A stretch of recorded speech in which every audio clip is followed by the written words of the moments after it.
I don't want just anybody representing. Laura and I can't be everywhere. I can't be on every phone conversation.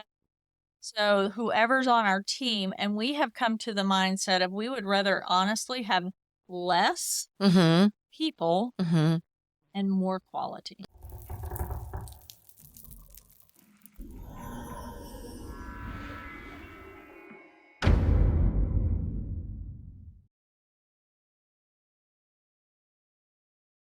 Hey, welcome back to the Real Estate Excellence Podcast. Today, I have the broker owners of one of the most respectful brokerages in Northeast Florida.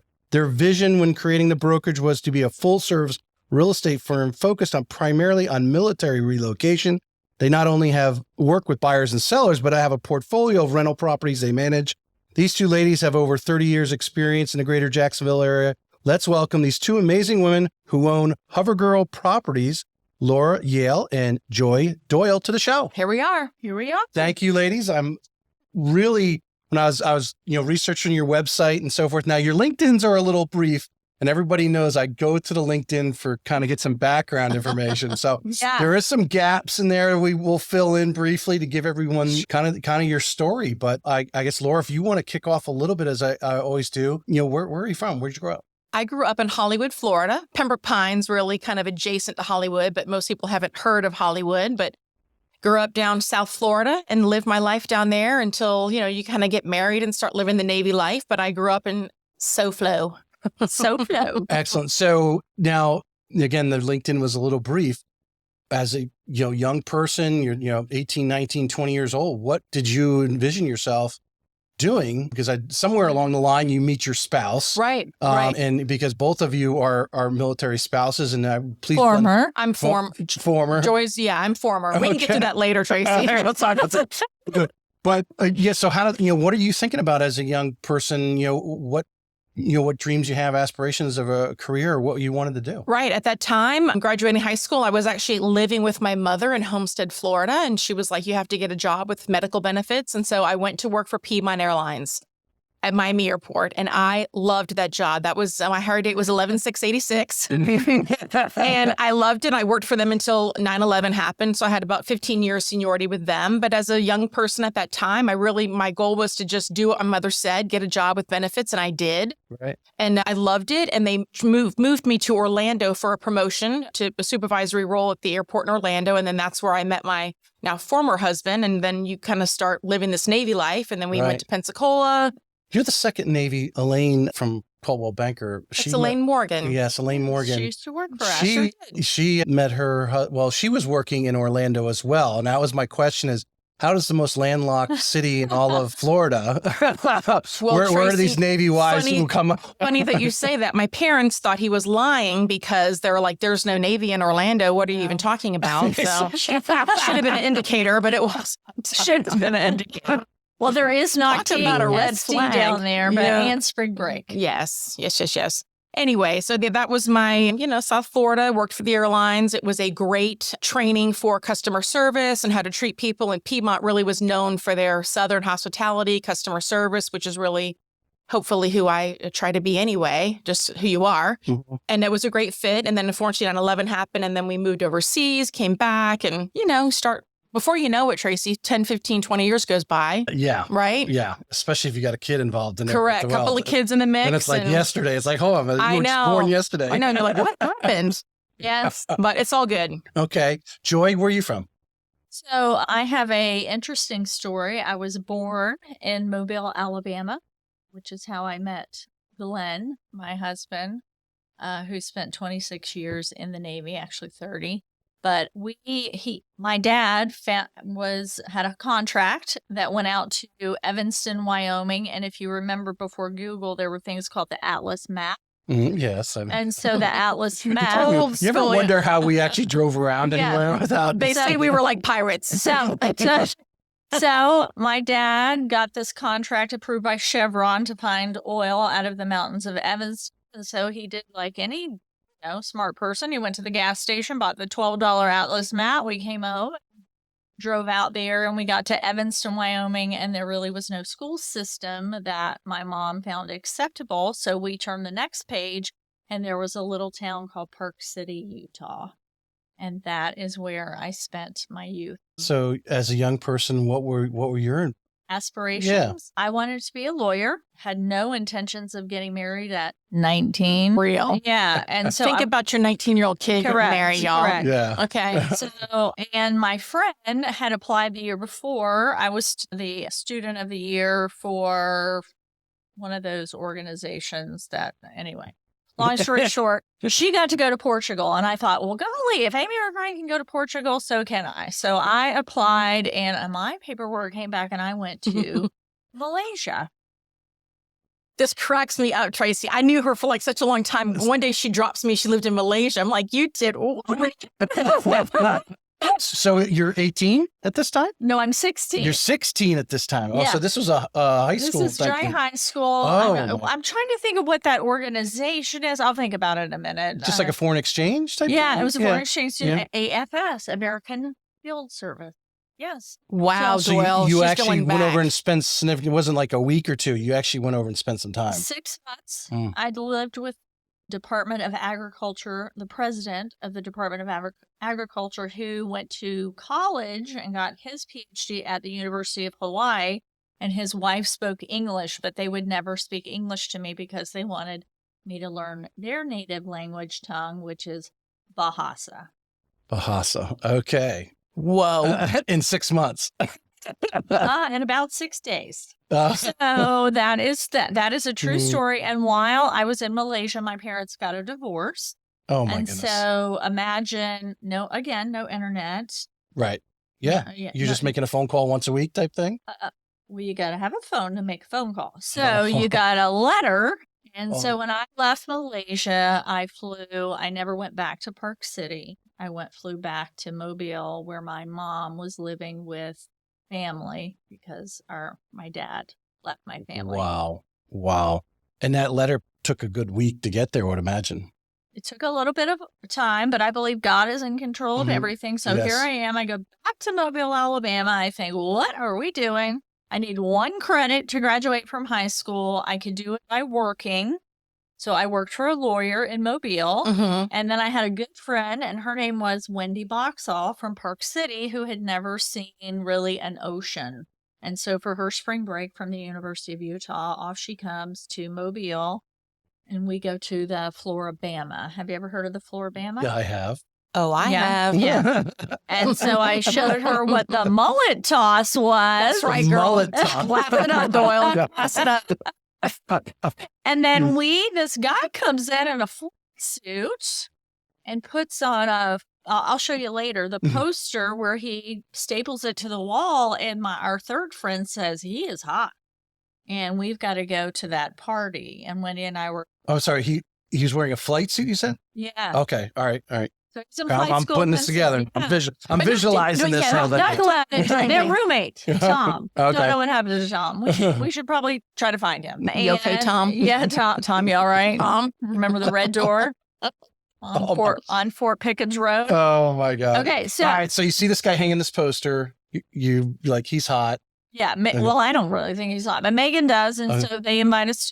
Tom invites us to the party. We say we don't want to go, but we'll go for Megan, and we meet Ron and Wendy. Ron Boxall retired recently as a 3-star admiral. Oh, nice.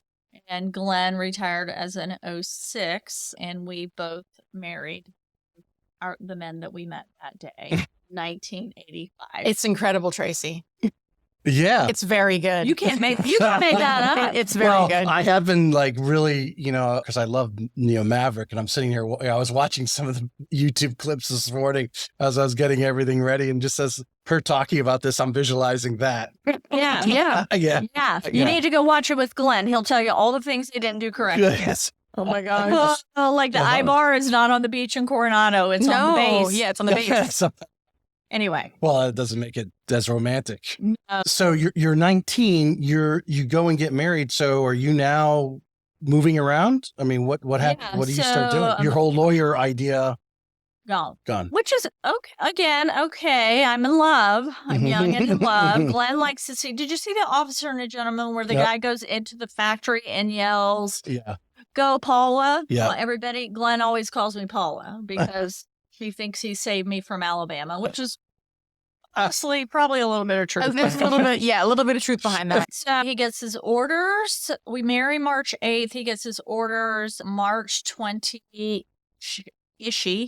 And we head to San Diego for him to go and train to be a helicopter pilot in the H-60 Bravo, which at the time was a new aircraft, which is now retired. Flame can tell you about that later. Yeah, he knows. He knows. And so we did that for a year, came back to Jacksonville. We moved 14 times just to land the plane. And so we moved 14 times, land geo-batch 3 extra times. So he moved 17 times in our career all over the world. And to give everyone a context too, I think obviously a lot of people who are in Jacksonville somewhat understand what it's like to be a military spouse. But I mean, in that period of time, the deployments, especially out to sea and so forth, like when you go back and think about the time where they were active and you were married, how many years were you actually together versus the time they were what?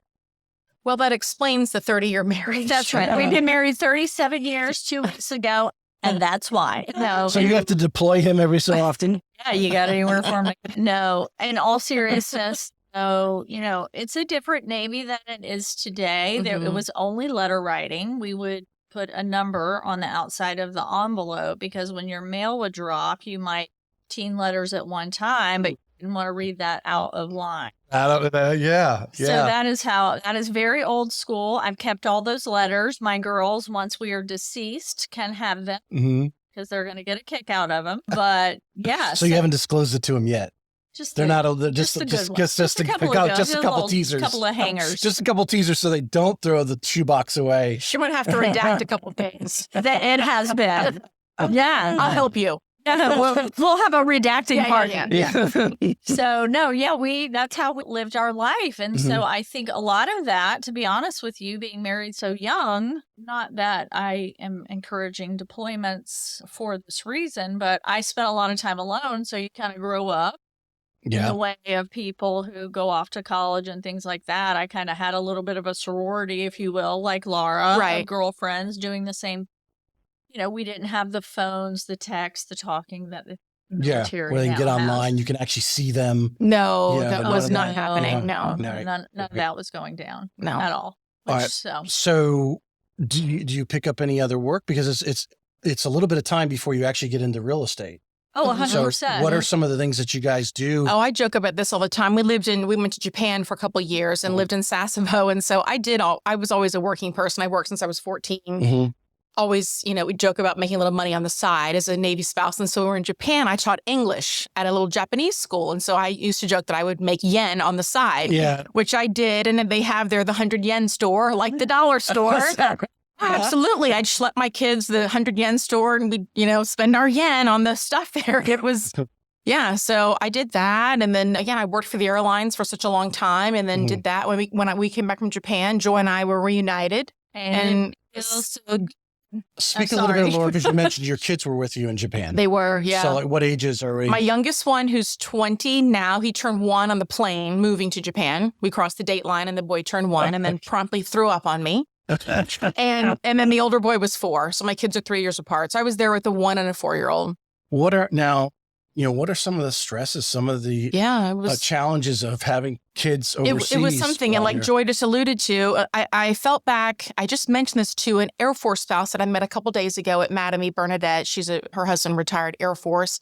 When you do things like that, it's very empowering. And I remember coming back thinking, if I can move to Japan with 2 little kids and thrive, and come back. And I'm like, I can do anything. It was really awesome to be young. I wasn't 19 like Joy was, but it was very empowering. Like I got my kids there. I got them acclimated. There wasn't base housing. We had to live out in the Cho. We lived in Ono Cho in Sasebo and had to get the Japanese car and live in a Japanese house, like legit with the shoji doors, whatever it's called. My kids would put their finger through the paper and I'm like, that's it,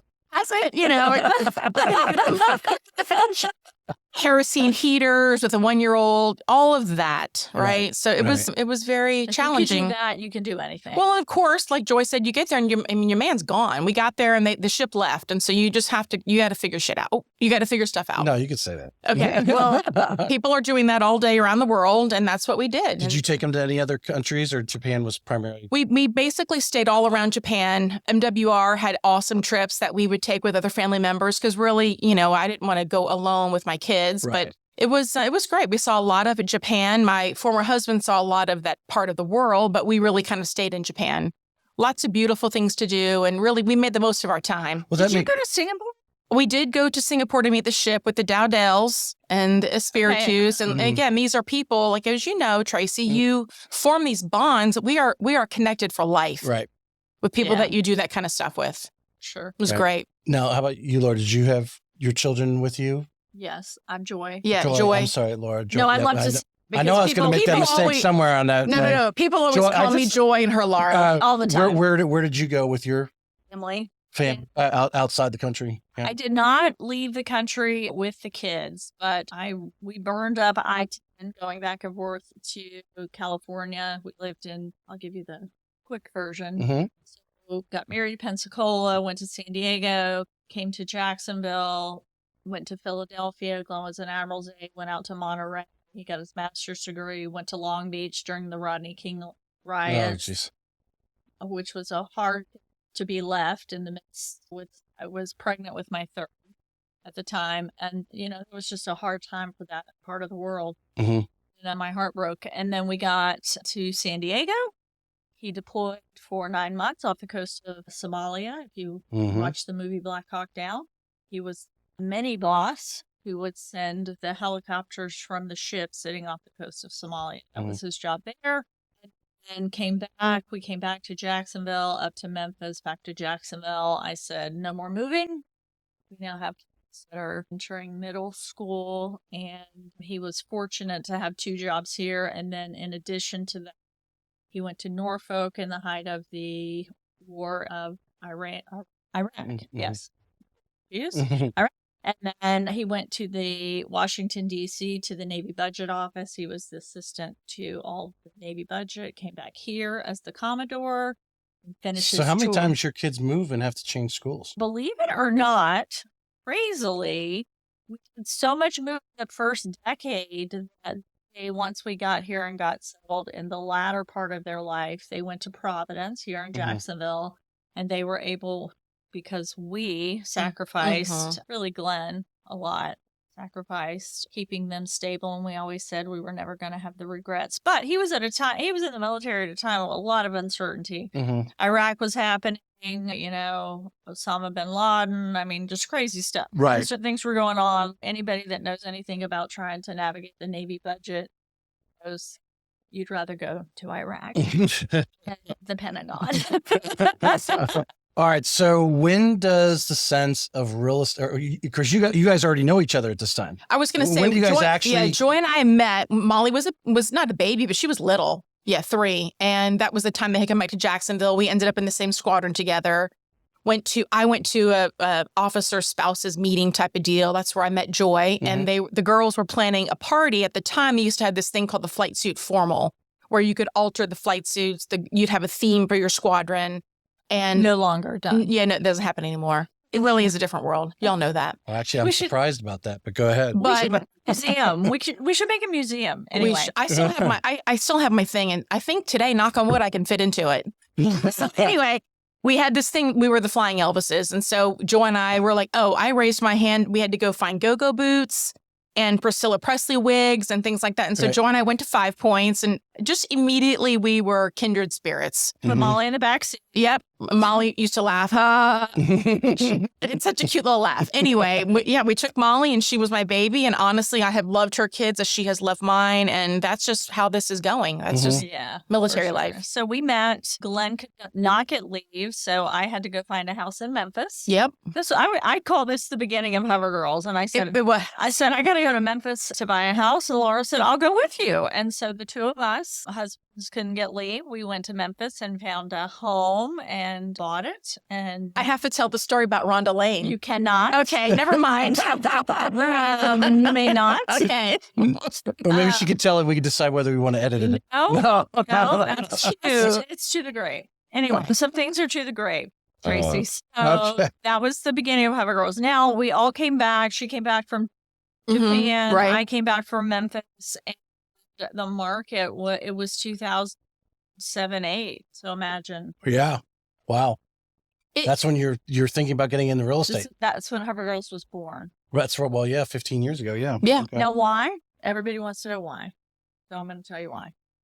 Because the military, so what had happened was the market had crashed. Now they bought homes that are $100,000 worth less. Mhm. Than Now when they're they getting bought them. transferred. Now they're Correct. getting transferred. The military hasn't caught up with this. So if they don't rent that house out and keep that mortgage current, they lose their security clearance. And their benefit as well. But yes, All the of security clearance is dollars. Yeah. Okay, well, yeah, that's how you keep your job Yep. in the military. So from that, we thought, wow, we'll start a property management company and help these people out too. And really kind of felt like we were serving. And that was. It's very similar, like, way Bobby Brennan, the way she describes how she got started. Well, she down works south. with Just, us. yeah, That's just why. Same just thing. helping out Yeah. the situation that she was dealing with down in Miami, especially She did some with the crazy younger stuff. person. The mildew. Yeah, she Yeah. sure did. Yeah. She did. She's lovely. And realizing those people needed her guidance, and she wasn't even an agent yet. She was not. That's right. She was just being someone who's being helpful from that standpoint. So yeah. you're diving in, obviously, when a lot of people obviously are falling out of the business, you're rolling into it. You have a niche. Tell us how that developed. Your focus on helping those military families. It really was word of mouth. I mean, Joy and I sat down and kind of went through the people that we had known through the military life and our Christmas card list and reached out to those people. And really, they knew us, knew our credibility, our ethics, our reputation. And a couple of key people believed in us and hired us to help them manage their property. And, once that kind of happens, word really spread organically, word of mouth. We didn't do any advertising other than telling people. Right. And we thought we'd manage 20 properties. We'd each kind of be responsible for 10 each was our initial goal. Joy, remember? I do, because I had one child going to the University of Florida, and I had to pay for her sorority. Yeah, Joy was worried about the sorority bill. That's right. I then wanted $600 a month. She did, because Sarah, and we had to have a dress and all that stuff at the functions. And at that point, I wanted my kids to then be able to go to Providence. And so we were motivated by trying to, provide good things for our kids. Not that we couldn't on one salary, but really, again, making that extra money on the side was always a nice thing to be able to supplement the family income. Right. 100%. Mhm. 100%. And we want to help, but we realize in real estate, you need a broker. So Yep. I had worked for Bestcon Homes, failed because of the market. Maybe the name was bad, but whatever. Terrible name. But anyway, long story short, the accountant I knew was a broker. So we went in and said, can you help out a sister? And he said, sure. He did. And for the next, up until last year, we had him as our third person in the triad of Hover Girl Properties. And then he got very busy with his own life, and we're busy, so we very amicably parted ways. And Glenn, you got to make your husband pay you back a little bit after all I did for him. So I said, guess who's going to be the broker? Okay. So he's a figurehead. He is. We let him play golf. He can do anything he wants. As long as We are very clear, though. I'm like, Glenn, you are not the boss of me. Ever. He tries once in a while, and we're like, You can wear stripes every so often. No. He thinks. Give us a perspective of the greater Jacksonville area as far as, especially obviously the Navy's is concerned. And how many, all these people that you were helping, how many homes are we talking about? How many renters are we talking about? I mean, in broad terms. Hundreds, yeah. We've now done, I will tell you right now, our portfolio is in the mid 300s. We got up to about 400. And then I called it the great sell-off, which were really military people around the world who never wanted to be a landlord. And the market got great and they could sell. Right. The market now is trending back up for real rentals. and we're doing very well with that. A lot of people don't know that we do both. Mhm. Last year we did 108 million in sales, which is a lot. Because we're not out on Peter Boulevard. We're Right. really servicing our military for the most part. I mean, Yeah. we sell to anyone. How is, well, a lot of people debate that. I see a lot of top brokerages who don't really have, they don't really want to get into the property management because I think obviously you have to have the skill or You someone who do. has the, You have to have Oh, I can support tell for you that. why. Right. It's hard. yeah. It is hard. But from the business perspective side of things, it really has been great because the market will ebb and flow. In real estate, you can really only do two things. You're renting or you're buying. Right. Unless there's another option we haven't. Live with mom's basement. Correct. Which, that's a whole Some nother of our show. people Yeah. are doing. Mhm. So it's poised us to be okay when the market ebbs and flows. And I'm a loyalist. Like we started the Hover Girls for that reason. Mm-hmm. And so we would, I don't think either of us would give it up really for the reason that's how we started and people supported us and, loved on us. And now, people see us on social media and that's great. We do support which is the Naval Helicopter Association. We have to do that because they supported us from day one. Day one, yeah. We support Sailor of the Quarter philanthropically because we believe that those are the people out really the leadership of the Navy. We do that expecting nothing in return. We just believe in. To go back to the business of doing the, you really started with the property management, led into sales, but I imagine, knowing some agents that do find rentals for people are willing to do that. Cause I think a lot of agents today. Yeah. They kind of turn their nose. Yeah. Like, oh, you want to rent? Call me when you want to buy. The problem is they are giving them off to another agent. Correct. Who is smart, is continuing to follow up with them. That's right, Tracy.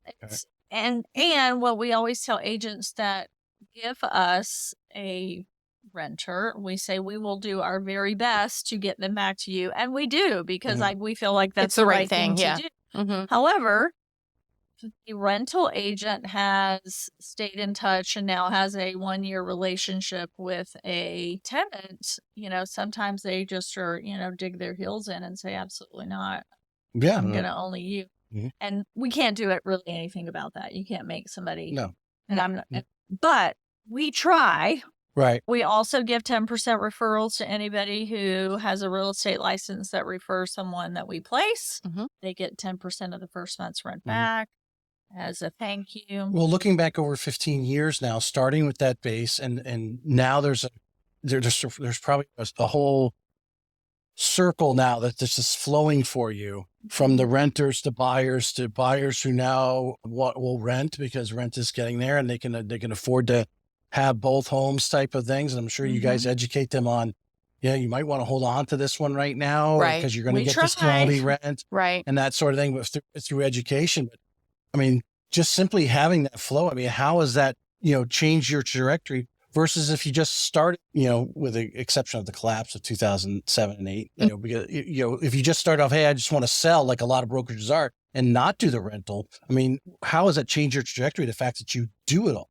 Well, we have an amazing staff. I would say from a business perspective, there's a lot of security in it because we do both. And I love to have somebody call me like this morning who says, I've been transferred. I'm going out west. I've heard about you in the wardrobe over in Naples or somewhere over there. And I hear you're the only person that will rent my house out. And of course, I'm thinking, I don't do rentals anymore. No, that's not true. I said, we will do our best. It might not be me, but we will take care of you. But I think by doing both, we get to see the ebb and flow of truly what's going on in the market. So when I feel like someone is only doing sales, they're obviously going to trend towards trying to talk somebody into selling their home. We start our spiel, if you will, with if you want to rent, great. If you want to sell, great. And I will tell you this, if somebody rents with us for a decade, financially, we would probably have made more money on that transaction than if we sold the house. Just one house at the beginning. Yeah. So there's that. And so we don't really there's no motive and talking them into going one way or the other is really what's best for their family. Just education. Right. And then make the best decision you can with what you know at the time. And it really, when you're at the time where, things are slow, or I'm sure as the fall went on, things weren't as hot and heavy as they were, the previous 18 months. And you're like, hey, I need some homes to buy and sell. Well, you have this whole, Rolodex of landlords to call on and just say, hey, how you doing? Right. Do you want to sell? Yeah, we do. And I will tell you, of course, you saw it too. Everyone in the world went and got their real estate license in the last 3 years with no training. And so, now I think a lot of them, supposedly everything I've read, that number's going to get split in half, even potentially up to 75% because. Oh, wow. Yeah. I heard at least 40% they figured weren't even going to renew. Exactly. And, like anything, you can find an article to support anything. But the bottom line is that number's going to, people still have bills to pay. Right. So right. Unless you've done something or have some way to create a stream of income for yourself, it's not really sustainable if you're sell a house every other year. Yeah. Right. I want to work with someone who's in the market, knows what's going on, relevant, into what is the heartbeat of what's happening in Northeast Florida. Yeah. That's who I want to work with. There's no doubt. In every show we talk about, and hopefully some of our, our friends and family realize it's not always best just to hire the girl down the street, right, who just got her license. Oh, it's good if she's supported by a great broker, correct, and they're in a program. But you need to find that out, especially right now, as you guys know, there's houses that are selling over the weekend with multiple offers. Yes, while others are sitting. Just had one this weekend. Priced right. It was priced right. It was military. They were shocked that I got above asking price, happy as a clam, and so great. And I'm so happy for them because they're going out west and they really needed that to happen. So the people that are just, hiring their friend because they went and got their real estate license, while that's really nice, this is all I ever say. This is a business transaction. Mm-hmm. Go to dinner, just kind of like, who you vote for president. I don't need a friend. I need a president. Yeah. So that'll be our political statement for the day. Yeah, but I mean, it's true. It's just like 100%. It's I'm not. You hired a gun for what you need to use it for. Correct. Right. That's why we. I'm a big believer in, and I say this all the time when someone's interviewing us, because that's what millennials especially like to do is print out 10 questions. I already know what they're going to ask, which is fine. But I always say one of the questions you're missing is how long have you been a realtor and who trained you? Mm-hmm. You don't ask those two questions. You're ongoing training, really. Right. You could have been trained 10 years ago. Right. That's a totally different. Right. Yeah. Correct. But if you have had no training and you've hung your license under somebody you're going to pay $250 or $500 and you get no training, this might not be a great, wise decision. All right. So you guys get going 15 years ago. How long is it just the two of you guys? Well, actually, technically 3, I guess you were mentioning. Well, he was quiet, but it was Joy and me, really. Beach Boulevard, all day, every day. And then we finally brought on an agent. Erlene Pascal was the first girl that came on, and she's still with us, and we love her. So just the question I want to lead to here is a lot of people, some of the very top brokers that we all know here in town is really, when you're looking to grow, is getting that support. So did you brought another agent on before you start bringing on some assistants and transaction coordinators? We did. Tell me how that in the beginning, it was another agent. Joy knew Erlene, I think, through the builder world, right, Joy? She called me because she lived in Atlantic Beach. Very sweet. And she said, I'm starting to see these HoverGirl property signs in your name. I helped her design and build her home in Atlantic Beach. And she said, I just want you to know, woman to woman, she was a Navy wife, a new divorcee. And she's like, girl power, I'm so proud of you. And I said, do you want a job? Because I think at that time, she was working for a builder and it was tanking. And she was making no money. Right.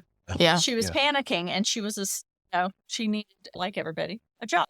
We took her on and then. As an agent. As an agent. I gotta tell the story real quick about her crying. Joy had a buyer with her. So part of the training was Joy had a buyer in the car with her and I was with Erlene in my car following, and we're shadowing along for the day. And I'm explaining to Erlene what we're doing, why we're doing it. I get back in the car and I look over in the passenger seat and she's crying. And I'm like, oh my God, why is she crying? Genuinely, she looked at me and she said, I can't believe that you and Joy would share any customer leads with me at all, share your money, your resources, your Knowledge. Absolutely, Yeah. because you know this, but this business can be very territorial and hard. And she just couldn't believe it. But honestly, that has been the crux of what we've been doing from the beginning.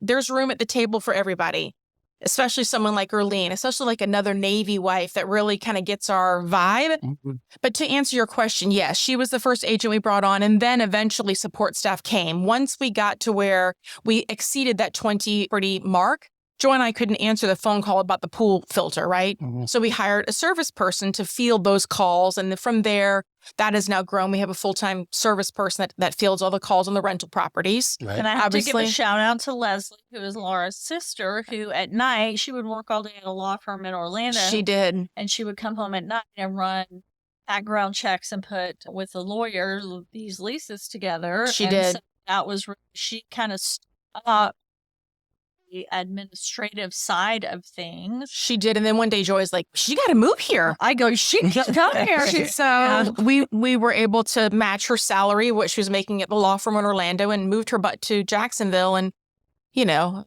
the Lord has his hand in everything. It's worked out great. We've had some loss in our family. It's been good that we've been together. Right. She's my sibling. And So it sounds like you're almost organically growing. When I tell you, we reference this all the time. Organically, there are things that I am weak at that Joy is strong. There are things that Joy is weak at that I am strong, that we've never articulated. It just kind of happened. And then one day we were like, well, this is kind of a thing. Like what you're good at, I'm not, and vice versa. But I think I love you. I know. I think if you take the garbage out, we're getting married. That's just how it's been. Yeah. So we have, you know, you throw that word organically around, but really it couldn't be any truer. It just has. Be. And we have had agents come on board, you know, and again, not to be overly but I will say that God's hand has been on us from the get-go. There have been people that have left our company that we thought at the time, oh, this is so traumatic. And then we see a year down the road, thank you, Lord, that person's no longer with us. We see people that it's just not a fit. We're more, you know, we have a coach and they say, don't run it like a family. Well, we do run it like a family. Mm-hmm. And you know, we've had agents come on that, for example, might say, oh, well, your daughter, you're going to give all your leads to your daughter. Well, first of all, she couldn't take all the leads if she wanted to. Mm-hmm. And she has her own life. She has 2 children. They go to Providence. Right. She's involved in her own life. By the way, her sister's married to a Navy pilot. You know, they're going to pick Molly over me because why? I'm their mother.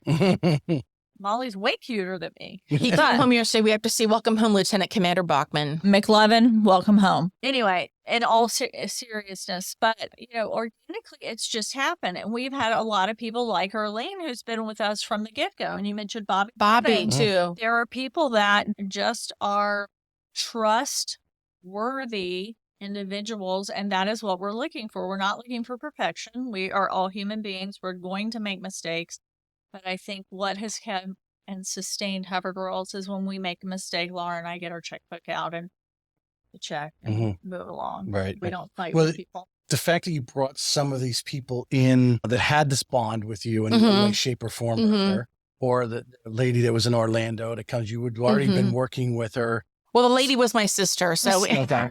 Well, that could be even harder. It really can. Yeah. It really can. That's not easy. I work with my husband. She does. We stay together. She does. Yeah. So, to surround yourself, because I think if you look around town or in probably anywhere, any real estate team or brokerage, its success is based on those core people. Yeah. And when you have it's not just the two of you, but you now have these other agents, support staff, that are bought into the ideology, have the same passion. They do. Will show up early if you need them to, or cover you when you're not in town. They do. The agents that come on all of a sudden go, oh, I guess this is how business is done. And if I want to be at Hover Girl, I got to mold in. You need to be on the team for sure. You have to be on the team. And I say this honestly, there are some people who are better fit to be in a larger brokerage where they're getting this, what they consider official training and official this and official that and all those things. And we can provide any of that information, but our cohesiveness is really built on just family blood, but family environment, meaning I'll just tell you, I'll give you a quick story. My last 12 months, I was diagnosed with breast cancer. I had a double mastectomy. Lara stepped in. She ran the show. I went to bed, and then I had to have another surgery. She stepped in. I went to bed. Sure, I'm going to try to stay out of bed. And then Sorry, Glenn. sorry. In December, my mom threw a curveball and passed away very unexpectedly. Oh. So the last 12 to 14 months of my life have been a particularly challenging time. I could cry, but what I'm saying is Cover Girl kept trucking along. Yes. like there was no tomorrow. In Mhm. fact, we had same numbers last quarter, first quarter, as we have this quarter. You probably can't find another brokerage Only the top that you possibly that nothing just, you know, changed. Yeah. And Laura has had moments where I've had- she's had to go to bed. I have. And and we have agents right now. We have one right now who's fantastic, and her mother-in-law is sick or whatever, and we step up. We've had other people have cancer. We step up. We step up. We step up. And so, Let me ask you, so how important, because I think a lot of agents get out there and like you said, it can be territorial. Yes. And, you know, I see that, and I don't want to blame it on a generation thing, but it's like, what are you going to do for me? Yeah, good Right. point. you Not- can. And not realizing that, you know, what comes around goes around. Right. And I'm in a situation, you know, can you take 10 minutes to go take care of that? Can you go show this house for me or whatever it may be type of thing? When you have that environment, which my next question is, you know, how many of your agents are military spouses or ex-military or whatever? But because I think they kind of have I that would say service mostly. because they have that service mentality. You know, they're going to go out and lay on the grenade for their day. That's the mentality. They're going to go Right. do it. Right? Correct. And when you get out into the more civilian world, if we can say that, You you can. don't always, there are people that have each other's back, but so many people are a little more standoffish. Like, is that person going to cover for me? It's a little more Are they going to tell me to lenient. do it, but then 5 minutes Right, before it's not me. show What up? are I you know. doing for me? I know. Right, A exactly. lot. Yeah. What are you going to do for me? Exactly. And Yeah, I think that's one taught. You know, I'm a mom. My kids are 35. I have a granddaughter in labor any moment now, by the way, in New York City. So if I get my phone and I have to go, that's what's really happening. I Mhm. have 6 grandchildren I digress. I got sidetracked with my grandkids story. But what I want to say is there is a generation who predominantly always got a trophy, always won the beauty patch, never got told no in their life. And so they're in for themselves. And that's just, you know, that's unfortunately we as a society, because I have a 35, 33, and 30-year-old, so I am talking about a generation I raised. Mhm. Unfortunately, the consequence of that is we have a lot of narcissistic personality, which is, what are you going to do for me? And unfortunately, that for us, that's just not really a good fit. And Yeah. I'm not saying don't go knock your socks off, go to another brokerage, you do you, whatever that is, boo.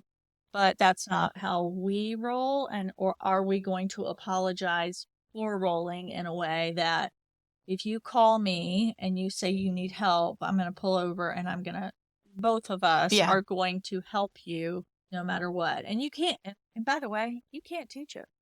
No. At that point, now it's too late. It's ingrained in them. And To No. your point, Tracy, sometimes it's not relevant until it's relevant. When you try to explain what you're alluding to someone who's never lived it, they don't even know what you're talking about. So when you talk about training, yes, we provide training, but we are more hands-on. Yes, we have training with things that are going on in the market, but it's just not relevant to talk about someone that just got their license about a contract that they're not going to, you know what I mean? Mhm. Or, for example, there's, again, what do you do for me? I remember it vividly. A scenario where it's COVID's broken out and Hover Girls has realized, because the commanding officer of the squadron has contacted us personally and said, hey, I've got a squadron on an aircraft carrier. And when we left, there was no COVID. So we don't We're not sure on mask rules, hand sanitizers. What was the other? Oh, yeah. COVID happened while they're on deployment, right? So they come home and So we ordered all that kind of swag, if you will, and packaged it up. I think there were 200 of them, and we took them over to the commanding officer's wife, to the master chief, and delivered. So when they got off, when their ship or helicopter pulled in, they were able to get off the. That's cool. Yeah. Yeah. But here's the deal. There were people that said, well, that doesn't affect me. Yeah. Or how does that help me? How's that going to help me? Which is just a, I want to say you It's need an to ick. lose your you It's need an to ick. lose your citizenship. It's like you can spend some time somewhere else. Well, I mean, any capitalist entrepreneur is going to say, well, this is an opportunity for me to get my name out there again. Right. You know? Right, but that's not why we did it. No, it's not. No. But I think a lot of us, we do. I mean, we don't think about it going and doing things for others as, directly going, hey, I'm doing this because I'm going to ask for them for a favor later. right. But we do it because the Lord told us to give, and we will get Yes. back tenfold or whatever, whatever it is. So we just keep giving. Just do it. We keep buying that just lottery do it. ticket, Right. and that's just the way we were brought And up. let me Right. just tell you, God just keeps providing. We started 3 years ago. I had an experience at the Navy base, and there was a squadron, and I called the commanding officer because I was crying at the Navy Exchange. Menopause sucks. And I said, do you have people whose kids don't have school supplies? And he said, I do. And I said, okay, Laura and I are going to provide whoever. It's not going on social media. This is not an Right. advertisement. So this year, I'm proud to say, and I'm just going to say it from the rooftops, we provided it for every squadron and multiple ships. Hey folks, this episode was produced by Streamline Media, the #1 media company for helping brands generate content that converts. I knew I wanted to start a podcast to reach more people and bring value to the world, but I did not have the time or the knowledge. Streamline Media became my secret weapon to building my show. They handle all my back-end work, production, and strategies to keep my show going strong. If you're in the real estate business and looking to make content that generates more leads and brings in more revenue, check out the Streamline Media link in the show notes and discover how partnering up can supercharge your path to real estate excellence.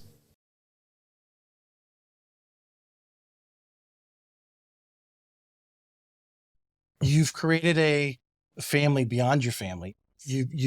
Because this is the world you live in. So you're giving into your world of, our servicemen and women, and you're giving, and you're finding, ways to give in because they've given you so much. And the business that they've given you, and you're giving it right. You're giving some of that right back. And really, we lived that life, Tracy. Mhm. Like, Yeah. I remember, Joy and I joke about this. So, like, we didn't go to the movies with all 4 of our family. We really didn't entertain. And obviously, and now my oldest boy has enlisted in the Air Force, and I see what they're making. And sometimes terrible. it's disgraceful. So we can't obviously fix everything, but when there is a need and something that we can fulfill, we want to be the first in line. Yeah. And those people are generally the most grateful Mm-hmm. for it as well. Yeah. There was the cutest little boy. That's the most rewarding part. Right. And some of them may never ever buy or rent a home. Oh, it's not even about that. Even No. if they just They're probably not. knowing that even the thought, in fact, they send a thank you card would be awesome. But just knowing that you gave and put a smile on someone's face, that's where I was getting. Right. That We were sitting somebody on the felt ship. good that day when they got the books or whatever. Yeah, I just have to tell you. So one of the ships, we call it Molly's Backpacks because a friend whose husband's an XO, probably now CEO of a ship, has lost his daughter. Her name was Molly, and so we call it Molly's Backpacks. Mm-hmm. And there was this cutest little boy in the mess hall of the ship. And he is sitting at the very front row. And I said, what's your name? And he tells me his name. And I said, what are you here for today? And he goes, I'm getting my. And the CEO's wife had really just gone overboard with the detail and had his name on it and all that. And Mhm. are they going to buy a house? Well, first of all, No. they all live in housing or whatever. So Yeah. it's really not about that. So if people think it's about that, they don't know us at all. Right. And that's okay. But goal is to make the world a little bit better place. Exactly. And people gave us plenty. Yes. And we're Right. just going to keep giving. Right. when you're saying, I think of that saying, the saying that money can't make you happy, but then someone said, well, it's because you haven't given enough away. Amen. Absolutely. Amen. Yeah. Amen and amen. All right, let's dig into some. I want to talk about visual. Actually, I'm going to go actually to the end and work back up on my questions because these don't necessarily go in order. Give us some over your years of experience, if you know, and I'm sure you guys put out some sort of education or something to these families the first time they're having to relocate. Sure. What are some tips for a military relocating family? Well, the first thing I say is I want you to talk to the lender, a couple of them. I want you to educate yourself on what that looks like. How long are your orders? If you're coming here because you're going to fleet replacement, affectionately called the RAG, and you don't know if you're going to stay here or go to Spain, please don't buy a house. Let's rent for a year, see where we are. Right. So really try to lay the groundwork of what their scenario is, because there are realtors who would just go and just sell them a house and not even know what that meant. Mm-hmm. So what I think our advantage is we speak their language. We try to encourage them to educate themselves. We have a beautiful first-time home buyer package together on questions to ask, things to think about, taxes, all of that. And we say, then please meet with your family. If they're somewhere else, which normally they are, I say, let's set up a Zoom for 5 days from now. That gives everybody time to hash it out, have their marital meeting, and then we talk about it. And for some, it's renting. For some, it's buying and then renting it out. And for some, it's buying and then selling when they leave. It's different for really digging into the goals. And, you know, when I'm talking to people buying, you know, this gentleman, you know, a lot of the talk is, do you want to buy down the rate or not? Well, how long do you plan to be in the loan? Exactly. You know, what is your goals? What are you foreshadowing? Obviously, you guys having that internal insight of the military and how long someone may or may not be here obviously helps you be engaged in that conversation a little bit more and setting their goals. Yeah. Do you want to add anything to Joy? No, I think that was great. Well said, Joy. Yeah. Do that. What are some of the challenges though that these families face, you know, relocation after relocation, that you're able to reach out and you know, guide them through? There's some challenge, but obviously someone's helping you. And there's financial challenges and there's emotional challenges. Financially, it's been really rough when the market was nuts that people couldn't hardly get a VA loan offer even looked at. And that was a crunch. We had heard people were living in campers at the base at Mayport because really they couldn't find housing. They can't compete with a cash buyer or someone that can waive an appraisal or all these crazy things. So there's that. And then also emotionally with your kids, like people trying to get their kids in school on time or be in a certain school district. And daddy or mommy is deployed. And so the last 3 years have been, some of those deployments during COVID were 10, 11, 12. Terrible. I mean, they were crazy. So what we know is there's an advocate for school. They call it school advocate. Yeah, the liaison. Yeah. Liaison, sorry, at Mayport. And so we say, call if you've got a school. You know, I can't help you with your school, but this is a person that's very educated. They study. They know they know who's who at school. Well, and they know what magnet means. They know private. They know public. And so start there. If you're looking, I always say, are you looking for a job? Not that I'm going to hire you, but I all the time say, send me your resume and let me circulate around to people. So many people we've helped get jobs all the time, and it may not be with us. Well, a lot of times too, a family moves here and the spouse needs a job, right? And so we try to connect them with whoever, you know, might be in their lane for employment. And honestly, it's worked out a lot. As I sit here and think about it, there's a lot of people we've helped. Jobs, hairdressers, doctors, babysitters, everything that you do when you pick up your life when your spouse gets orders. I'm going to pick up and start over tomorrow at Mayport, and her husband, I'll tell you who it is later. I'm going to see her because she's a sonogram for me, which is funny. Hilarious. And you know, we're going to talk about while I'm sitting there now at the table and she real estate. I know. Can we get a break? I imagine this has developed over time. So I want you guys to dig back because I'm, you know, obviously now they're calling you in giving you basically marketing opportunities at the base because they need this, they need that. It's another opportunity for you to be in front of the peeps. At the beginning, was it that as easy, or did you have to not necessarily convince, but go and have conversations with the key people to slowly work your way. I got to tell as you build street credibility and street cred. Yeah, from the beginning, Chuck Litchfield, he's now retired, but he was the CO of a squadron at Mayport. And he's one of the first people that really was a cheerleader for us. And just by him endorsing us with his own personal property, I know that a lot of other people came our way. So from the beginning, Joy and I had some real key people endorse us, not just with their words, with their actions. And it really was a lot and gave us credibility, I think, in that military community, specifically at Mayport. And then now it's really reached global. Yeah. And I think your question is really about how do we kind of get into the niche of the people on the base to convince them to let us be a part. Mm-hmm. Right. Because they're calling you a lot of times now versus you having to sit there and call, trying to get in to do something. So here's the crazy. We never called. No. Most of those people knew us. Mm-hmm. My husband was the helicopter community for Air Lance for Commander Helicopter Strike Wing at U.S. Atlantic Fleet. I was like, what was his name? Yeah, a lot of. So East Coast guy. And then we had a base CO he's in politics now, but also a good friend. And so what we said to his Master Chief is if there's a need, we'd love to give back. We're not looking for anything. Because again, if I go to Sailor of the Quarter, and I'm sitting at a table, which we're going to do at NAS this week and Mayport next week. Are those people going to buy a house from me? Probably not. But I want them, one, to know thank you, first of all. Nobody knows how to say thank you anymore. And two, may remember our name. We got a kitschy name, and they may, when they're out in San Diego, say, hey, I don't know anything about these people, but Google them because I saw them at Sailor of the Quarter. So if that comes back to us, great. Well, I mean, that's a building relationship. I think it's actually increased now, but the number of touches. Right. You're there. Right. They see you at another event. They book backpacks, whatever. They're seeing you a couple of times.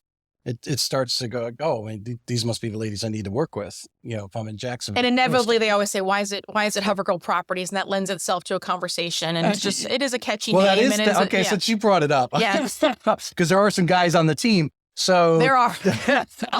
We call them hover boys. Yeah, they're hover boys.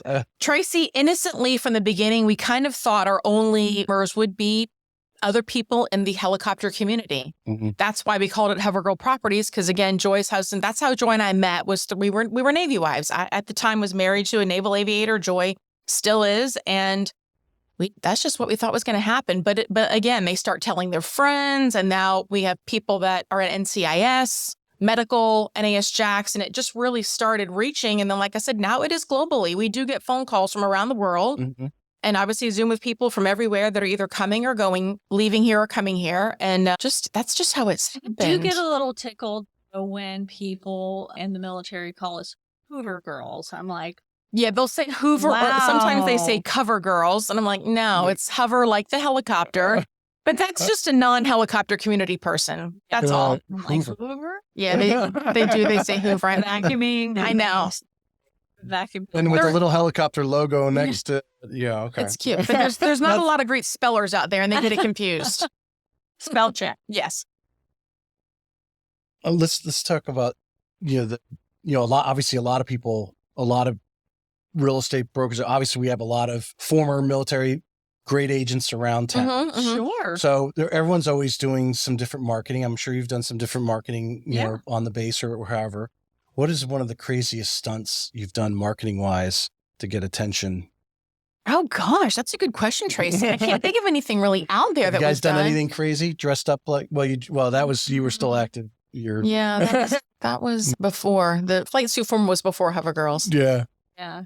Got my pixie wings still on it. That was a fun night. I can't think of anything like that, Tracy. We've not done anything. Are we boring, Nothing Joy? crazy? Are we boring? Yeah, I think you guys need to skydive into the base. I think that's what you guys. Oh no. Well, I do know the CEO of the base. Met with him this. I'm not doing that. I can ask permission, but I think he'd say a hard no. We're not jumping out of planes, Doyle. Flying Elvis couldn't. No, it didn't. No, it wasn't like that. Marketing, though, in general, some we talk about social media. Mm-hmm. You mentioned that earlier. How is that over 15 years? 15 years ago, you weren't really thinking about, too much about Facebook or some of these things that have come Mm-mm. about. But what are you guys now doing to stay top of it? What are you coaching your agents on or getting them education on from a marketing standpoint, whether it's to stay top of mind, but also obviously you're always trying to gain that new client, right? Right. I love the giveaways we do. Molly, who's again our baby, she's our director of marketing, and she puts together these amazing giveaways that go out through the community, and you like and share it, and that really gets a groundswell of conversation going as well. So I love that we do that, and I think that's been a great. It's been fun. It's to fun. To stir it up with your past clients Correct. and so forth to get them. Correct. Yeah, We've done so- some photo giveaways, or we've done, Joy and I have hosted like a Christmas photo pageant. What's the right word? We've done many packages, and really, Yeah. you know why? Because when our husbands were active duty, we professional photographers. That's what we thought. Yes. It's not something we would have ever been able to spend money on. So we do Right. that. So we try to give things that we know back in the day would have been just a treat upon A treat. blessing. We just do a family zoo annual passes. Again, it would be something that I would have loved to have done with my kids, but I couldn't afford it. Right. And so we do those types of things. And I think that biggest thing is in the advertising world is we try to be above what I call the fray. There's just a lot of tomfoolery in this business. And so we try to tell the truth, keep a smile on our face, help people. And I think, put positive things out there. One thing I cannot stand, makes me crazy, is when I see another realtor get on social media and start bad mouthing another agent, not necessarily by name, but their industry. Oh, don't you wish everybody in our business would do their job? No, Mm-hmm. absolutely not. Yes, I do wish they would, but the fact is that's not my problem. But if you work for us, it's more, we expect positivity and not negativity. And All right. That kind of leads me actually to my next question, as leader co-owners, mhm. the face of HoverGirl. Mhm. Well, I'm going to start it off with a lead question. Recruiting. As really most of these agents kind of come to you, or have you actually gone out and sought after agents? I mean, what's your vision of HoverGirl? Are you trying to really, grow exponentially like some people are with disregard of quality? Correct. I would tell you, we are not doing that. Right. Yeah. And we are not recruiting. No.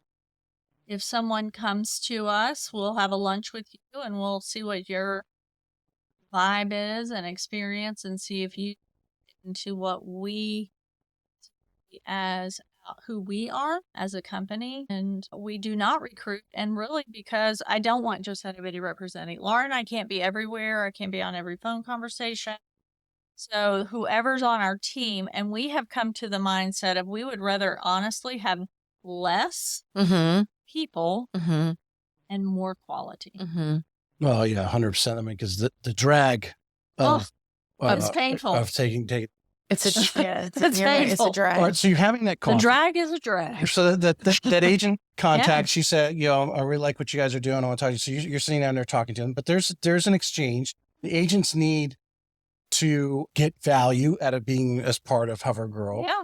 Now, obviously, your reputation, 15 years of, in business in the area that you're in, you are getting a lot of organic leads, natural referrals. Above and beyond that, what value prospect are you giving the agents? Because if they're not getting value from you, Right. they're going to roll to somewhere else. I think the value for them is that they have access to Joy and I all the time. Sit down with them in person. There's so many agents. I just sit with them with their laptops and Zoom and screen share and show them how to get organized and kind of how to run. They're all independent contractors, obviously. Yeah. So show them how to kind of run their life to get organized on the front end so you can feel good about what you're doing out on the streets, as we say. Mm-hmm. And so I think that the training that we provide, the access to Joy and myself that they have, the support of we referenced earlier, we have a service manager. So when you do have a rental, you are placing the renter and then we manage it, so to speak, where the agent can go on and do the next thing and not be bogged down by the pool filter. Yeah. So for a lot of people, I think that is really a great setup, right? So you can continue to go out there and earn more business and you're not bogged down by trying to. I also think, how's it? Okay, go ahead. I was going to say, I also think in other setups, a lot of people with their agents will feed what I call feed them to death. You got an office fee, you got a this fee, you got a coffee fee, you got to do this, you got to do that. We don't do any of that. Mhm. If you don't make a dime next month, we're not charging you. What I think is important is we do give people leads, but we do have also the expectation that they are out actively Getting their own. well, Right, not- Tracy. Do something. Do something, bro. Do something. If I'm Yeah. not seeing you do anything socially on social media, call. If someone said I called your office, they never called me back. Because like yesterday, I gave 4 people 25 leads each From calls that have just happened over the last, organically in the last 24 hours. oh my goodness. Right. Yeah. So if one of those call me back, now that doesn't happen all the time. So I'm not trying to say that it does, but yesterday was like Something happened. something happened. Yeah. Well, I have noticed in the last week, it's just all suddenly, Yeah. I know it's Yeah. this time of the year or whatever, April 1st coming around. Oh, I and you don't start know. looking at, But- yeah. Yeah, so it's crazy. But if someone says that person hasn't called me back or texted me and set up an appointment, and when they come and say, well, you're not giving me enough leads, well, no, you're not going to get a lead. If I've got to do the lead, then I'm going to give the lead to someone else. Because there's only so much bandwidth. Right. And one thing cancer has taught me, I say it from the rooftop, I'll work hard all day long, but I'm not going to kill myself to work. I'm going to do a good job, and we're going to also have a life of balance and faith and family and all the things. And tennis. And now my I partner started- is Billie Jean King. I started playing tennis. I started playing tennis in August, and Oh, is Tracy. that right? Oh my! Oh, I gosh. haven't played in a little while. When I was younger, my dad had me take lessons, and I wish I could play more. Brian Diekman, who was the Master Chief that I was talking about, him and I started, but then he had knee surgery, and so I haven't really played since I think I've played him. That's been a little bit. So, It's so good, but to yeah, Joy's point, yeah. just a work-life balance. People use that phrase obviously a lot, but we encourage that for ourselves. Joy and I for each other, and obviously our agents. I want them to have a life too. We can't all be working all the time. And I do love calling her Billie Jean King or BJK at home. She does call me Billie Jean. But the other thing that I think is important is that breeds a sense of health. Like, I do not expect you to, now I might have to text you at 9:00 on Sunday night. I always preface, this does not need a response. Just know I'm out the door at 7 a.m. tomorrow and I will forget. So we try to give that limitation. That's why we hired a nights and weekends emergency line for service. I imagine for property management, You have to have that. Yeah. But anytime anybody in real estate thinks to talk to somebody, they need to talk right now. Yeah. That's just the way it is. So we have tried to put some things in place because we were killing ourselves that we just don't really care to do. And then I'm active and she is active very much in our own faith families. And so, we have a life there too. I was talking about you this weekend, by the way, with Shara Kavanaugh. Oh, were you? Yes. Hello, Shara. Hi, Sarah was a great interview. Yeah, She's lovely. that was a great. She's awesome. We were in North Carolina together. Oh, is that right? I'll be cutting some more reels from her show. Initial ones went out, but then I'll go back in and cut another bunch.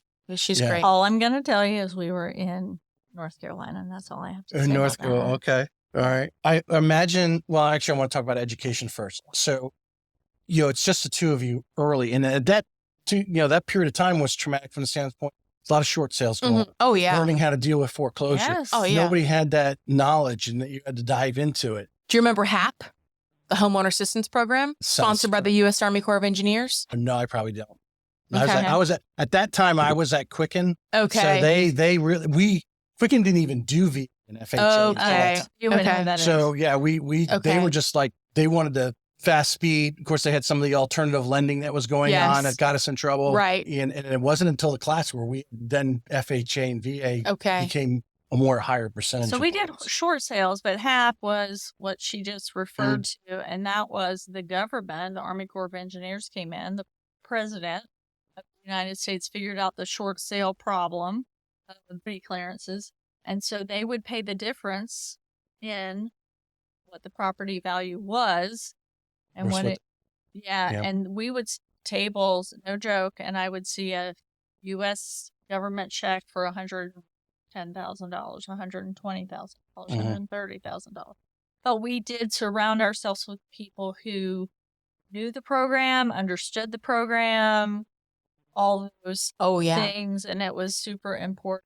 And that's really kind of what launched us into sales. Well, I mean, but at the time, there wasn't like this, oh, we'll go to this formal training and this is how it's done. No. You had to go into the dark room. Correct. Yeah. Correct. But here's what I want to say. There were a couple of realtors who are now about the age we are now, Were they the same age then as you? Right. Like, remember when you thought 50 was old? exactly. But these two ladies, Denise D'Amico and Jeanette Catter, Cheryl DeGrove is who you're and thinking Cheryl of. DeGrove, Cheryl sorry. DeGrove. and Jeanette Catter, shout out to both of them, really took us under their wing Mm-hmm. and said, let me help you. Even though you don't work for me. Had nothing to do with them. I want to help you girls because I see what your heart is and what your goal is. And so we try to pay that forward too. We have people from other agencies all the time. Mm-hmm. Now, if somebody calls and says they're hanging their license for, I only want to pay $250 in real estate, transaction, whatever, I say you need to go get a broker that's going to help you. But if you're with another broker and you're like, I need an answer right now, we help people all the time. Yeah. Happily. So I was looking, just browse your website and browse your staff. I mean, it looks like you have a lot of younger people, a lot of them, like about your kids' age, around the 30-ish time frame. So, and some of them may not even own their own home yet. I don't know how long they've been with you or whatever, but from a standard education, how important is it for them to be constantly grabbing, whether it's something you providing, a lender's providing, NEFAR's providing, for them to consistently be educating and grabbing something every day? Yeah, I say, obviously that is important. And as you're mentioning that, I'm trying to think, do we have anybody that rents? I think, honestly, everybody has at least gone through the home buying experience. Okay. And like you mentioned earlier, most of our agents are military. We do have an agent that actually, she was a customer of mine, Danielle Carapepe. She bought a house with us, and going through the transaction, she was like, I want to do what you're doing. I want to work for you. And I'm like, okay, so get your house first and then go to real estate school and then we'll figure it out. But she's the one that she does the Canine for Warriors. And I love that. She has a heart. That's how she serves. And really, I think she has 50 dogs living in her house. No, but 3, I think. She loves it. She loves she raises the puppies like, Yeah, she does. Yeah. And she works for Canine for Warriors. It's amazing. But we do have meetings a month. We really found that we meet with agents one-on-one. We try to do that. Regularly scheduled or just when they kind of need it? No, we're trying to do that a few times a year. Right.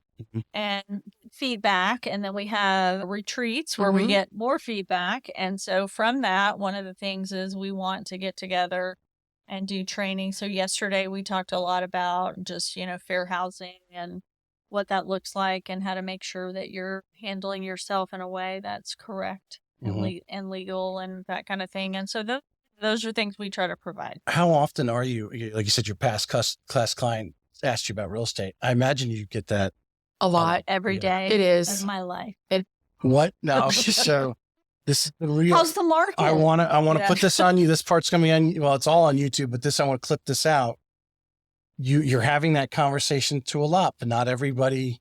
What are you saying to them? What are you telling these pre-real estate agents what real estate life is all about so that they can make a proper decision if it's something they want to do? That's really hard. That's a hard. I don't think it's hard at all. That's so funny. Well, we are overly clear about, you better have, I say, a plan B because it can get a little. It takes a minute to get started. It does. Number one. Number two, if you and your spouse are not in agreement for you to work nights and weekends, it's a straight up no. I wouldn't do that to yourself, to your marriage or partner or whatever you want to call it. 3, expect not make any money the first year as you're building yourself, and surround yourself with people who are like-minded. And sometimes teaming up is better. It just depends on the personality. For some people, just go in straight line rentals. We're not like some brokerages where you're either a rental agent or a sales agent. And the question is always why? And here's the answer. In military world, we can be going all the way down the sales line and all of a sudden I want to rent. And we don't want the continuity of care to switch up and go, oh, well, she can't do that. So now I'm going to give you with this one and we're going to start over. A whole new relationship. So No. once you have been given the lead and procured the lead, that lead is yours to the finish line, no Right. matter what they decide to do. Right. Retention. I think it's one of the biggest, any of the successful teams in the area, brokerages, obviously, we talked about adding value and so forth.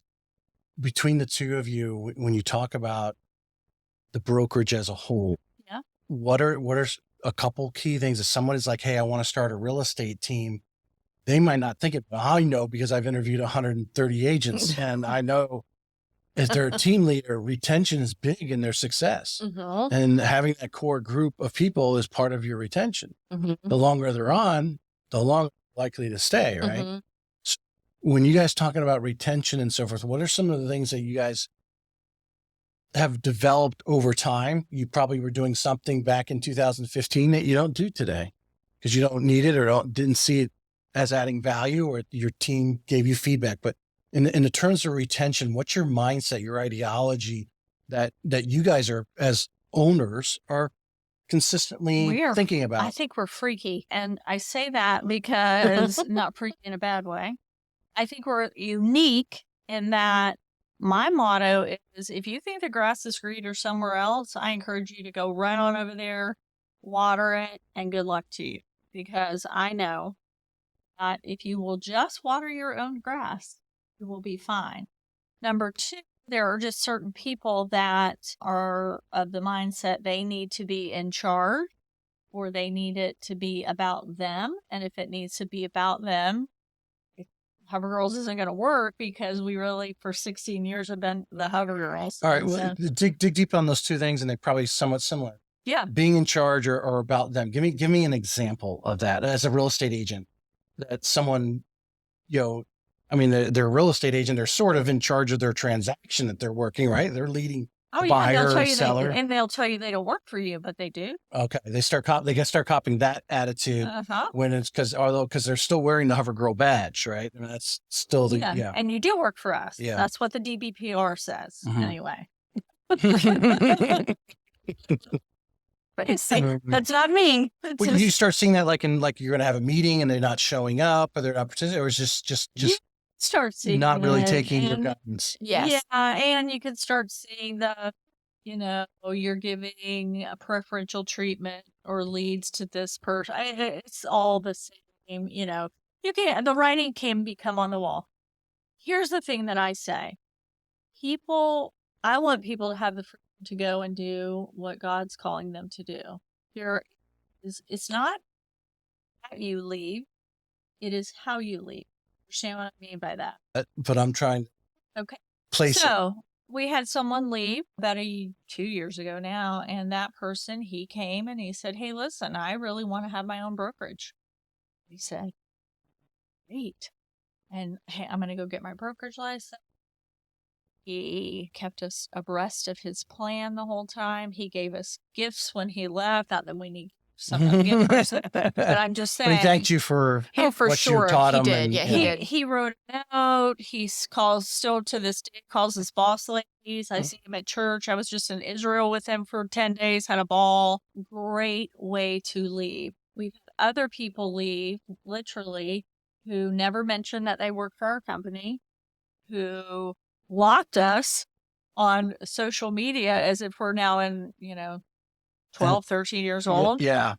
And so, it depends on the person. I mean, and their maturity level, right? What I would say. Right. And at the end of the day, that's, it's not if you leave, it's how you leave. Mm-hmm. And the truth in anything. I mean, my husband being in the military, people, I don't want to be a pilot anymore. If you sit down and say, hey, Skipper, I don't really like this job. I want to turn my wings out. And there's a way to do that rather than, you have ruined my life. I can't believe you're making me be a pilot. And he's like, what are you talking about? So Stephen saying, yeah, somewhat. I don't know if it's answering the question that I had though, because I think as business leaders and the owners, is the ultimate spot, right? Your livelihood is attached to it. That you want to improve. Now, yeah, someone wants to leave, you don't let it drag you down. No, You not don't let at it be an all. anchor to you. And, you might be upset because you really like the person for a few minutes, but you're like, okay, if that's what you want to do, and keep going. Correct. But I guess it's what I don't like keeps to you up feel- at night, so to speak, from the standpoint of how can I keep HoverGirl? Because I think the retention is what we're talking about, is the success of HoverGirl is retention, as I think in any company. If you have a good employee, you want to retain them, but eventually they're going to be so good that somebody is going to offer them a benefits package that is so much better than yours that they can't refuse it. That's the real compliment, right? As leaders, you create another leader, right? Right. So what keeps you up at night just in keeping HoverGirl on top of things and making sure your agents are consistently given the support they're getting? How do you stay in front of them? I guess that might be better. I mean, I think you try to do your very best to give them education. It's, I think once someone has decided in their mind that there's something better out there, it's kind of like dating, then no matter what we offer them, because we've seen over the 16 years. Yeah, they got to go test the water. They got to go see if They the got to grass is go. greener. Or, Right. so say, a year before they leave, you sit down and you hash out, because what's it about? Commission, always. And you hash that out and you come to agreement, you give them what they want, and then, a year later, they still leave. Truth of the matter is that person was going to leave.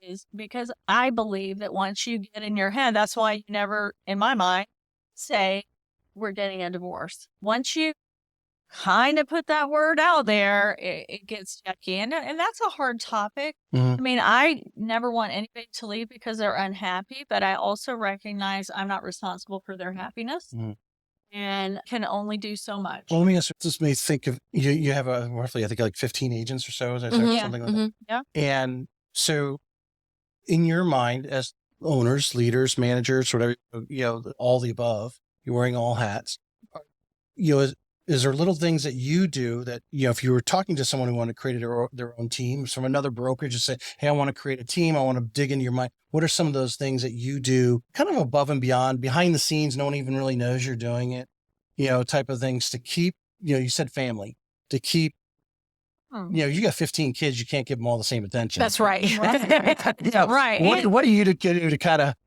give them all the little attention, let you love them? I think the same thing I was alluding to before is that they have access to us. If they want to come and sit down and kind of pick our brain, people always use that, well, I can't pick your brain about this, and talk about, just have an open door, open conversation about what their needs are, what we can provide for them, and really know that we care about them. And we do.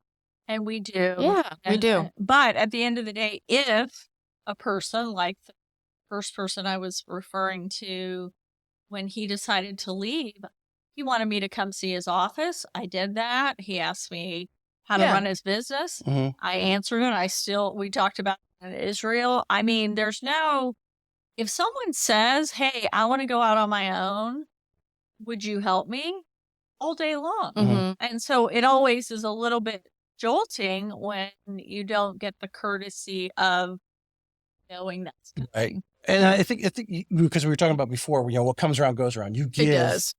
And it will. If you love something, you let it go. If it doesn't come back. Right. Glitter, flatter.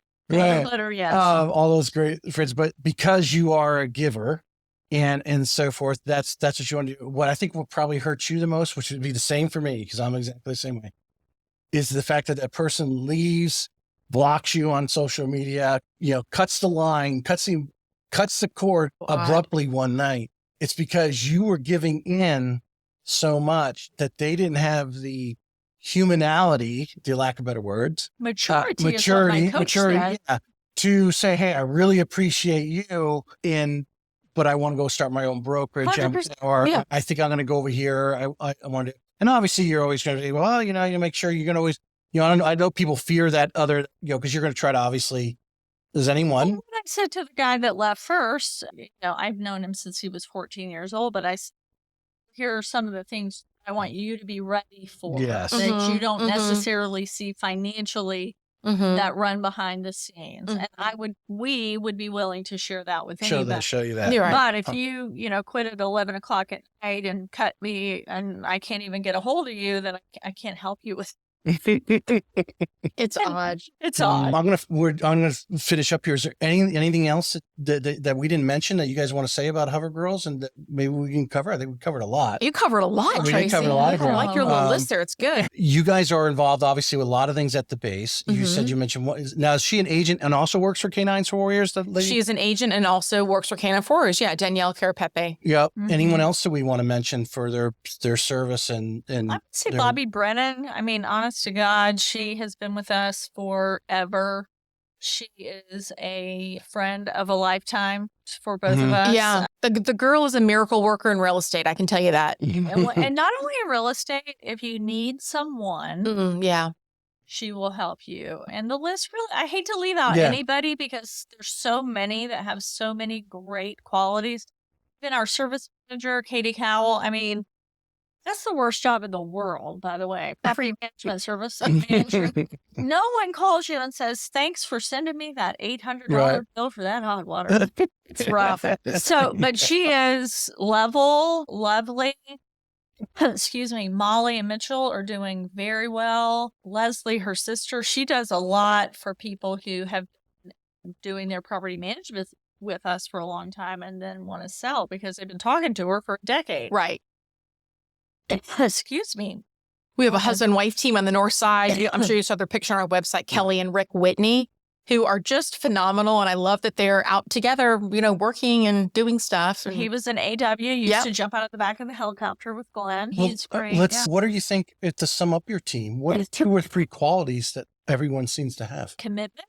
I would say people help each other. I just saw it myself last year when people had to rally around me. And honestly, I think that there are just certain people who aren't looking for that big brokerage feel. They're looking more for a hometown feel, boutique, whatever everybody wants to call it something different, but they're loyalists for sure. Very, very. And that's what I think when you say what shakes you or keeps you up at night, when you realize someone is loyal to you, did not treat you that way. You're just, where did that come from? But at the end of the day, I think the people that we have now, I think we have the best team that we've ever had. I do too. It's great. And love every single solitary one of them. They're all very different, but they're all just like in it to win it. Tina Priest just got her license,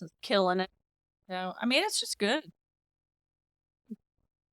And it's Easter week. It's Holy Week. Yes, it is. Actually, it is, Joy. You kind of forget that. Actually, I was just we're having people over the house, and I'm like, are you having my dad cook the leg of lamb? Because he likes doing that. And my wife is like, well, I'm going to get a ham. I said, oh, boy. I said, get ham sandwiches for those who won't eat the lamb. You got to have a ham for Easter, Tracy. It's kind of, I'm on your wife's side. You can have a little lamb, but I'd rather have a leg of lamb. You can have ham, but lamb, it's a lamb week. Yeah. I like good leg of lamb. Don't often have it, but those holiday things, I'm really, even Thanksgiving, I've gotten tired of the turkey. I know, and the ham and the mashed potatoes. Me too. The last couple of years, we've gone on cruises that week because I don't want to deal with the whole family, what we're eating, how we're eating, when we eat. Yeah, eat what you want. Go get entertained. We'll see you at dinner time.